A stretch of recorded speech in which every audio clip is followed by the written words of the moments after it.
Քոչարյան Ռոբերտի պատմությունը։ Գլխավոր դատախազությունը այսօր միջնորդություն է ներկայացրել Կենտրոնական ընտրական հանձնաժողով։ Ուրեմն Հայաստան դաշինքի առաջնորդ Քոչարյան Ռոբերտի նկատմամբ քրեական հետապնդում հարուցելու համար պիտի համաձայնությունը լինի, հետո նոր հարուցվի։ Հանձնաժողովից են հայտնել սա ֆակտորին, եւ տարածվեց այդ լուրերը, բոլորը իմացան, Նաև երկու ուրեմն պատգամավորի տեխնացուներ Ասատուր Քոչարյանի, չգիտեմ ազգական է թե ոչ, Ռուսլան Փարսեղյանի վերաբերյալ, էլի քրեական հետապնդում հարուցել եւ ազատությունից զրկելու համար։ Քոչարյանը երկու օր առաջ այս ժամին մոտարապես փորձեց մեկնել Հայաստանից Զվարթնոցում ասացին, այս անգամ չի ստացվի պարոն Քոչարյան, նախապես ասվել էր, որ 3 օրով է մեկնում Ռուսաստան կվերադառնա եւ այլն եւ այլն։ Քոչարյանի գրասենյակի ղեկավարը Պակրատ Միկոյանը հայտարարել է, որ Կենտրոնական ընտրական հանձնաժողովին ուղղված թիմումը 2 օր առաջ օդանավակայանում տեղի ունեցած ապօրինությունների շարունակությունն է եւ 2 օր առաջ քննչական եւ հակակոռուպցիոն կոմիտեները նշում էին, որ որևէ քրեական վարույթ չկա եւ հետեւաբար նախագահի ելքը սահմանափակվել էր ուղղակի հանցագործություն կատարելու միջոցով։ Այսօր կառավարությանը կից դատախազությունը ինչ որ գործ է կարել, այսպես է ասում մարդը եւ դիմել Կենտրոնական ընտրական հանձնաժողով։ Ինչու էին դիմում, միևնույնը թքած ունեն օրենքների վրա, կարող էին միանգամից կառավարության որոշմամբ գործել կամ հղում անել Փաշինյանի հանրահավաքային հիստերիկ ելույթին եւ այլն եւ այլն։ Շատ դժգոհ են, էլի, որ այս տեսակ ուրեմն դիմում է եղել։ Իսկապես անցած 2 օրերին լրատվամիջոցները դիմում էին, բանին ԱԱՑ դիմողել էր եղել, հակակոռուպցիոն կոմիտեել էին դիմել, թե կբացատրեք հիմքը, պատճառը որն է, էլի, թե մարտի 1-ի գործն է, թե ինչ գործ է, պարզ չէ այս պահի դրությամբ, եթե նոր բան չեն հաղորդել,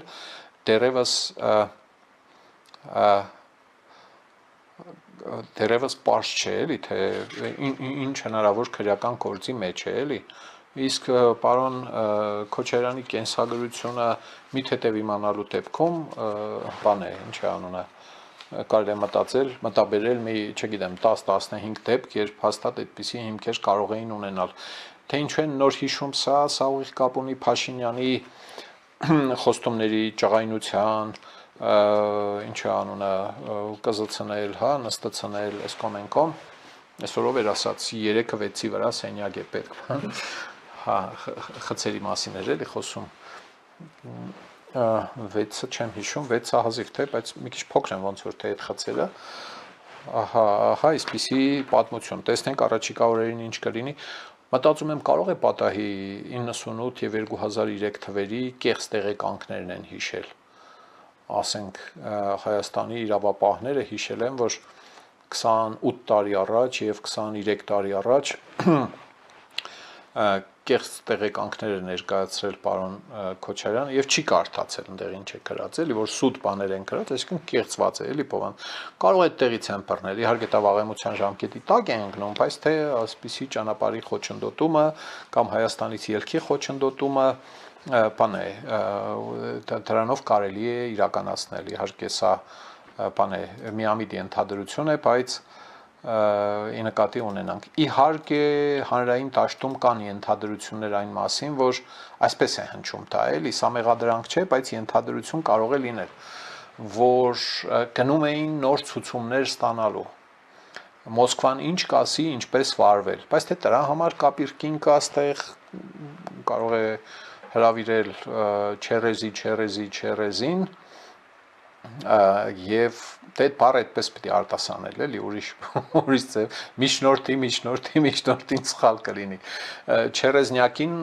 Չերեզի շոֆերի քարտուղարուհուն եւ ասել ինչ պիտի արվի, էլի, եթե այդ վարկածն է, հազիվ թե դրա համար գնան այնտեղ գուցե հաշվետվության են կանչել, չեմ կարող ասել, որ գուցե ընդհանրապես կապ չունի, անձնական այց է, կնունք է, հարսանիք է, ես իմ ժամանց է վերջապես, էլի, ծանր ամսվա վերջին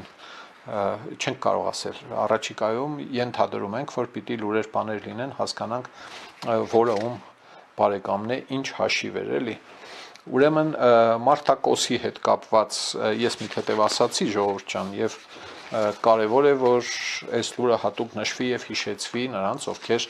շատ քեշ խանդավառվել էին որ այս շուտով Ռուսաստանը տնտեսությունը ճնշելով խփելու է Հայաստանի աչքահանի։ Ես չգիտեմ այդ սպառնալիքները ու գազային շանտաժը ինչքան ազդեցին Հայաստանում ընտրողների քվեների վրա։ Դի հետազոտվի, որ իմանանք։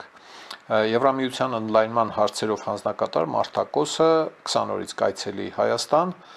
եւ ասել է, որ Ռուսաստանը շարունակում է ուժեղացնել ճնշումը Հայաստանի վրա, փորձելով հեռացնել երկիրը իր ժողովրդավարական ընտրությունից, որը կայացել է իր ժողովրդի կողմից վերջին ընտրություններում։ Եվ բաներ, հա, նախարարների խորհրդի նիստում կքննարկվեն Եվրամիության արտգործնախարարների խորհրդի նիստում կքննարկվեն Հայաստանին աջակցելու շարունակականությունը, ցույց տալով իր համերաշխությունը։ Մոտարապես այն է, ինչ տեղի ունեցել Մոլդովայում, Վրաստանում եւ Ուկրաինայում։ Մենք կտրամադրենք ֆինանսական օգնություն եւ կօգնենք Հայաստանին ավելի հեշտացնել առևտուրը հարևանների եւ Եվրոպայի հետ։ Հա, Կրեմլը մտածելու բան ունի, շատ գեշ մտածելու բան ունի, եթե իհարկե այս տեղեկությունը հասնում է մտածողներին, կարող է չհասնի, որովհետև այսօր ֆանտաստիկ բաներ լսեցի, թե ինչպես Կրեմլը արդեն երկար ժամանակ է ռուս-ուկրաինական ռազմաճակատի վերաբերյալ ունի դաբլ քարտեզներ, զույգ քարտեզներ։ Մի քարտեզ, որը իրական քարտեզ է եւ վերև չի գնում, չի հասնում նույնիսկ գլխավոր շտաբ եւ վալոտիկի սեղանին չի հասնում, որտեղ դիրքերը բոլորովին այնպիսին չեն, ինչպիսին այն քարտեզներում, որոնք հասնում են վալոտիկին։ Այդ քարտեզների ճակատային գծի խորության տարբերությունը մինչև 17 կիլոմետր էր այսօրվա իմ լսած վերլուծաբանների, ուրեմն բաների, այդ թվում նաև Z բլոգերների, կրեմլահպատակ բլոգերների դժգոհություններ, թե այս ինչ է կանում։ Ասենք մեկը ինչ-որ մի ռուսական բայևիկ մոտոցիկլետով, կվադրացիկլով, չգիտեմ ինչով ճեղել մտել էր ինչ-որ մի 10 քանի կիլոմետր, հենց այդտեղ նշան է տվել, որ ես ստեղ եմ բռնել քարտեզը առաջ են տվել, թե այդքան տարածք արդեն ազատագրվել է ու Կրեմլին ուրախ զեկուցում են, թե ջան ջիգար ախպեր բոլոր ֆրոնտներով գնում ենք առաջ, այն էլ ելնում այդպես խոսում է,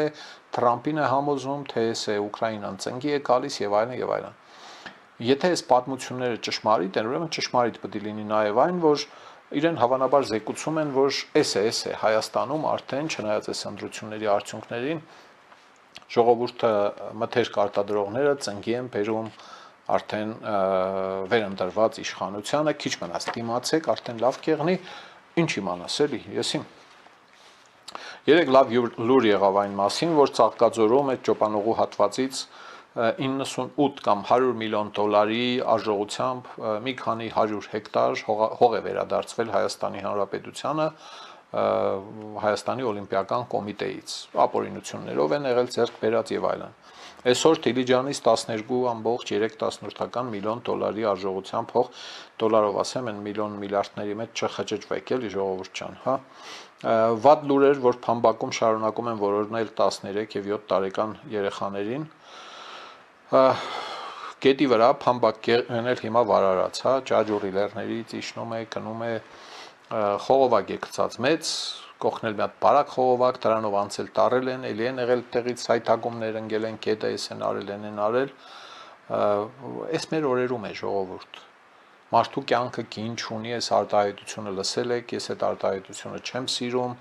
դժբախտություններ ամենուր լինում են եւ այլն եւ երեխեն մտավ տրանսֆորմատորային ենթակայան, դուռը բաց էր, խաղաց, հոսանքը խփեց, տասնամյակներ առաջ է եղել, ասենք թե հիմա այդ փորձանքը չկա, բայց այս տեսակ բաների մենք այն երեխեն հրազդանում ընկավ գետը գնաց եւ այլն եւ այլն։ Ինչ մի բարդ բան կա այս հարցերը կարգավորել, որ այս ողբերգությունները չտեսնենք, էլի, հա։ Կապանի հորդարատ խնդալու է, բայց լացեղնելու է, էլի, տեսել եք այդ կադրերը, տեղին ջրերը, կապանի վերևից, սարերից թափում են ցած, կավարտի լքված հանքավայր։ Շահագործել են տարիներ առաջ, թողել են, բրախել են, նորմալ չեն կուլտիվացրել, այսինքն պիտի մշակեք, վերամշակեք այդ տարածքը,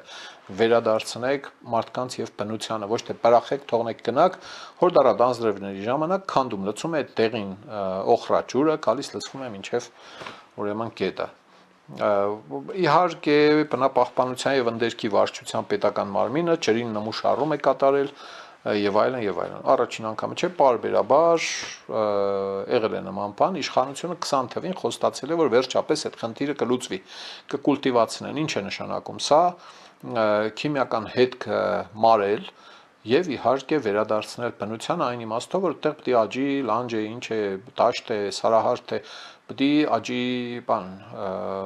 նորմալ բուսականություն, այնքան նորմալ, ինչքան հնարավոր է, էլի։ Եվրոպական մի շարք երկրներում հանքերը տարավանդներով մշակելուց հետո մինչև հաջորդ տարավանդին անցնելը կամ անցնելու հետ մեկտեղ տեսել եք, հա, ծագառացև։ Արդեն կանաչապատել, ծառեր, թփեր, էսկոմ, փոշին է նվազում եւ այլն։ Հայաստանի Հանրապետությունը դեռ այդտեղ չի հասել, էլի, հնարավորինս մեծ խոսալու ռեգիստրի վրա է դեռ, էլի։ Հա, ահա այդպես։ Փաշինյանը այլևս չեմ ուզում թաքցնել, քրեա օլիգարխիկ համակարգի արմատախիլ անելու process-ներն ուղեկցվել են արտաքին ազդեցություններով, որոնք ՀՀ անվտանգության համար կարող էին բերել որոշակի սպառնալիքներ։ Հա, սա ուղիղ կապ ունի իհարկե ընտրությունների հետ, բայց չի բացառվում, որ այս միտքը թափանցում է մեր վերջին 8 տարիների շերտերը, նույնիսկ այն մարդկանց գլուխները, որ ասում են, որ դե չի թողել էլի Կրեմլը, այս արտաքին ազդեցությունը, որ ասում է, չի թողել, որ պարոն Փաշինյանը արդարադատություն իրականացնի, բավականին հզոր չի եղել, թույլ է եղել եւ այլն եւ այլն։ Ես մնում եմ նույն սկեպտիկը, կասկածամիտը, թե Փաշինյանը իր խոսքի տերը կլինի, քարով զարգեք ընձի, եթե շատ եք սիրում Փաշինյանին եւ հավատում եք անվերապահորեն։ Ուզում է անել, չի կարող, ուզեցել է անել, չի կարողացել, չի ուզեցել, չի կարողացել, ինձ համար էական նշանակություն չունի։ Եթե գիտես, որ չես կարող անել, չպետք է խոստանաս։ Եթե խոստացել ես, պիտի անես, էլի։ Պրիմիտիվ բաներ եմ, չէ, երևի ասում։ Այն ողջամիտ անալիզ, որ առանց սա անելու սա չի լինի, բան հոգնել ենք արդեն դա բացատրելուց, տեսնենք այս անգամ ինչ կստացվի։ Եվ խոսքը օրինական ճանապարհով անելու մասին է։ Տեսնենք ինչ կլինի։ Ժամանակը ցույց կտա, ինչպես ասում են։ Հաջորդը, ուրեմն բանը Ալխաս Ղազարյանը, Արուսյակ Մանավազյան, Հասմիկ Հակոբյան ընտրական օրենսգրքում փոփոխություններ եւ հանրակրվեների մասին օրենքում փոփոխություն են առաջարկում, փոփոխություն, հա, ինչպես ասում էին այս վերջերս, երկար ժամանակ այս շերտը մնալու է, էլի, բանը բառամթերքը շարունակելու ենք օգտագործել։ Որոշակի ցենզի սահմանումն է կամ լրացումն է ընտրելու իրավունք ունեցողների ցենզի վրա, կապված նրա հետ, որ ընտրողը կարողանա ապացուցել, այսպես ասած, որ իր կյանքը գոնե կեսից ավելիով կապում է Հայաստանի Հանրապետության հետ, որպեսզի չստացվի այնպես, ինչպես հիմա եղել է։ Ինչ է եղել հիմա, արդեն հասարակական կազմակերպություններն ու լրատվամիջոցները սկսում են վիճակագրական տվյալներ հանել, թե մայիսին եւ հունիսին ինչքան մեր հայրենակիցներից ժամանել են Ռուսաստանից եւ այլ երկրներից Հայաստան, ինչքան են վերադարձել եւ դա համեմատում են ուրեմն 25, 24, 23, 22 թվերի հետ, տեսնեն, թե այս տարվանը ունեցել է պիկ, աճ, շեշտակի աճ, որը այլ կերպ քան ընտրություններին մասնակցել գալու նպատակով չի մեկնաբանվում։ Հասկանալի է, չէ՞։ Եվ արդեն նախնական եղած տվյալներով այդ աճը արտառոց է եղել։ Ավելին է եղել, քան անցած տարվա, նախանցած տարվա համեմատ։ Եվ այս մտահոգությունը բազմիցս հնչել է, ես էլ եմ ասել այս մասին, որ կարևոր է ունենալ այնպիսի ընտրող, որը կլինի պատասխանատու երկրի ճակատագրի համար, ում համար իշխանություն է որոշում։ Ոչ թե այն մարդկանց նման, որոնք ասում են եկել ենք մեր մոտիկ մարդուն ընտրենք գնանք, մեզ ինչ թե ստեղ ինչ է լինելու։ Հա, մեզ հետաքրքիր չէ։ Սա ընտրող չէ, էլի, սա քաղաքացու մոտեցում չէ։ Սա անձնագիր ունեցող կոնկրետ մարդուն, կոնկրետ հարազատ մարդ եղող մարդու մոտեցում է, հա, որը ընտրությունների եւ քաղաքականության հետ կապ չունի։ Ես մի քանի անգամ առիթ ունեցել եմ անցած օրերին իմ մոտեցումը ներկայացնել այստեղ, խոսքն այն մասին է, որ ես շատ կուզեի, որ ընտրական օրենսգրքի մեջ այնպիսի փոփոխություն լիներ եւ իհարկե հանրակրվեների մասին օրենքում, որտեղ քվեարկում են այդ մարդիկ, քվեարկելու իրավունք ունենային բացի այն նորմերը, որոնք գրած են 18 տարին լրացած, առանձնապես ծանր հանցագործությունների համար պատիժը կրելիս չեղող, դատարանի որոշմամբ անկորձունակ չճանաչված եւ այլն, հա, Հայաստանի քաղաքացիները, այլև նրանք այլև այդ թվում այն նորմը լիներ, որ մարդը վերջին 5 տարիների ընթացքում յուրաքանչյուր տարվա ընթացքում 5 տարիների յուրաքանչյուր տարվա ընթացքում Հայաստանում ապրած լիներ տարվա օրերի կեսից ավելին 183 օր գոնե։ Սա կնշանակեր, որ մարդը իր ապրելու էական մասը, կեսից մի քիչ ավելի մասը կապում է այնուամենայնիվ Հայաստանի հետ։ Այդ դեպքում ինքը չի կարող գնալ ընտրություններին մասնակցել, ասել մեզ հետաքրքիր չէ ով կլինի իշխանություն։ Լիքը մարդ 5, 10, 20, 3 տարի, ես իմ ինչքան Հայաստանում պետքերը չեն նոր տարվան գալիս գնում են ու ընտրում են ստեղ դու մի ասա իշխանություն, ստեղ մնացող մեզ նման հարիվներիս համար, էլի կներեք արտահայտությանս համար։ Դա անարդար է եւ ընտրական օրենսգիրքը այդ սահմանափակումը չունի եւ ահա այս 3 պատգամավորները, որոնք նկատել են այդ խնդիրը, շատերն են նկատել, որոշել են նման օրենսդրական նախաձեռնությամբ հանդես գալ, գուցե կընդունեն, գուցե շատ արագ կընդունեն, բայց սա վերաբերվում է միայն վերջին 1 տարվան։ Ինչը սխալ է։ Համարում եմ, որ սա շատ սխալ է։ Իհարկե 1 տարին ասելիս իրենք հենվում են տեղական ինքնակառավարման մասին օրենքի անալոգիայի վրա, որտեղ 1 տարին սահմանված է վերջին 1 տարում, եթե նույնիսկ քաղաքացի չէ, տեղական ինքնակառավարման դեպքում պարտադիր չէ, որ ընտրողը լինի քաղաքացի։ Համարվում է եւ վատ պրակտիկա չէ, էլի որ մարդը այդ համայնքում ապրում է, ես եմ Ռուսաստանից է, Ճապոնիայից է եկել է, ճարը կտրած կամ հավեսով եկել է, ապրում է 1 տարի, համայնքի կյանքին խառնվում է։ Պետական իշխանության ձևավորմանը ոչ քաղաքացին պետք է իրավունք չունենա, այս է մեր օրենսդրության մոտեցումը։ Եվ այդ 1 տարին եկել քոչել է մտել է ստեղ, հա, ու այս պատգամավորները առաջարկում են, որ այդ ցենզը վերաբերվի ընտրություններին նախորդած 48 օր առաջ, արտահերթի դեպքում 28 օր առաջ, պահի դրությամբ վերջին 1 տարվա ընթացքում գոնե 183 օր Հայաստանի Հանրապետությունում գտնվելիս լինելը, ապրած լինելուն ավելի ճիշտ։ Բայց նախորդ 4 տարիներին, ասենք 4 տարի Հայաստանում չի ապրել, գալիս է 183 օր ապրում է, հետո նորից 180 օր չի ապրում, եւ հետո ուրեմն քվեարկում է ընտրություններում ձևավորում է իշխանություն։ Ես կարծում եմ, որ վերջին ուրեմն 5 տարում պիտի վերաբերվի այսպիսի սահմանափակումը։ Այս լուրի լավ ու վատ կողմերը այս էր, որ ես հաղորդման սկզբում ասացի։